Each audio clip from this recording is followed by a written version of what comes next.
We'll begin by adding some details in the windows. This portion of the tutorial is all about adding details. So we're going to start by splitting our rounded windows in half using a vertical line within that interior window space, dividing that window space in half, and then we're going to use our right vanishing point to break that window space into panes.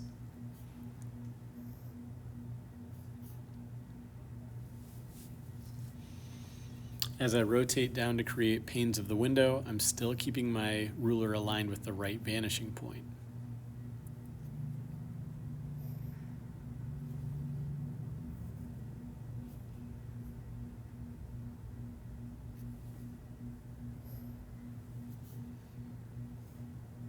Next, we're going to create angled lines that break the top section of the window into 4 sections. Look at the example, finished drawing for reference of what I'm doing.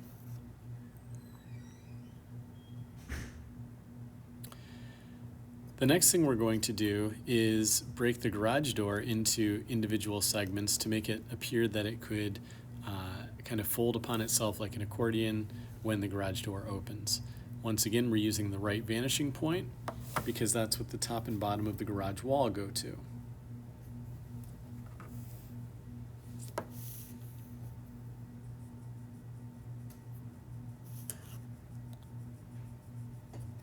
Okay, the next thing we're going to do is break up some of the ground space to make it look like grass. Now, this does not involve linear perspective.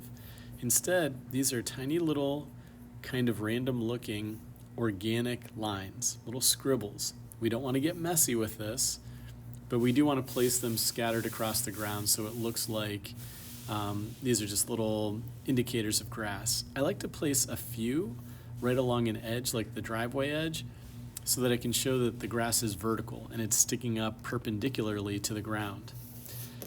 Once we've done that, we're going to draw the trees. The trees are in perspective. We're going to start with the vertical line that shows us how tall the trees will be.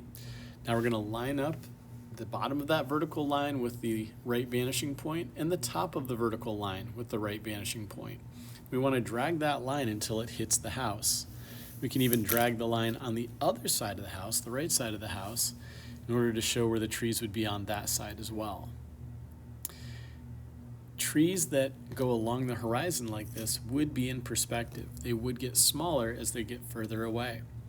Now we're going to add more vertical lines. Each time we have a vertical line, it's where a tree trunk will be. These are going to be kind of like pine trees or poplar trees. I'm drawing the perspective lines on the other side of the house so that we can see where those trees will be as well. They're going to be quite small, but we're still going to follow the rules of perspective.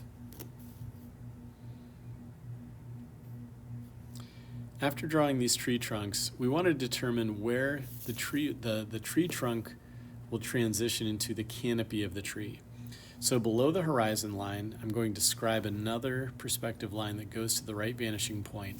That line represents where the tree trunk ends and the canopy of the tree begins.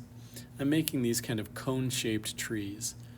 We want them to be neatly drawn, but we do want them to be a little looser or a little more sketch-based than the rest of our perspective drawing. And that helps show that they're organic objects, not made of wood or concrete or anything of that nature.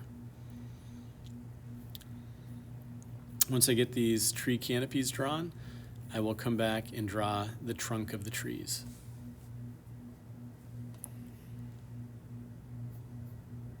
The bottom of the trunk of the tree should be rounded, not perfectly straight.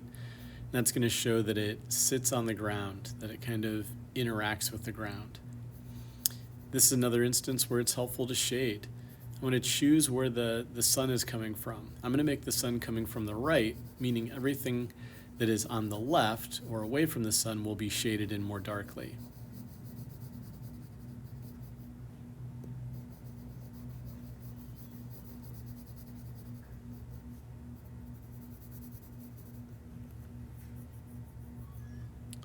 Okay, the next thing we're going to do is draw on some mountains.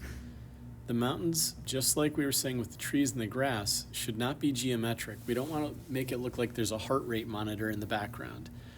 Instead, we want to show kind of the rolling line, the kind of jagged curved line that creates a mountainscape. Then I'm adding some shading marks in to show that it's a textured area. Okay, we're also going to create some clouds. Try to avoid drawing really cartoony clouds. Instead, make some wispy clouds that are of different sizes. Make them go behind the house or over or underlap the house. It's going to make it seem more realistic. We've just spent all of this time drawing a realistic house. We don't want to ruin it with some cheesy clouds. The sun, there's a big temptation to place the sun way up high in the sky like a Raisin Bran sun. Instead, I recommend putting it so it's kind of hiding behind the mountainscape a little bit. With that, we're all set. Good job. Admire your drawing.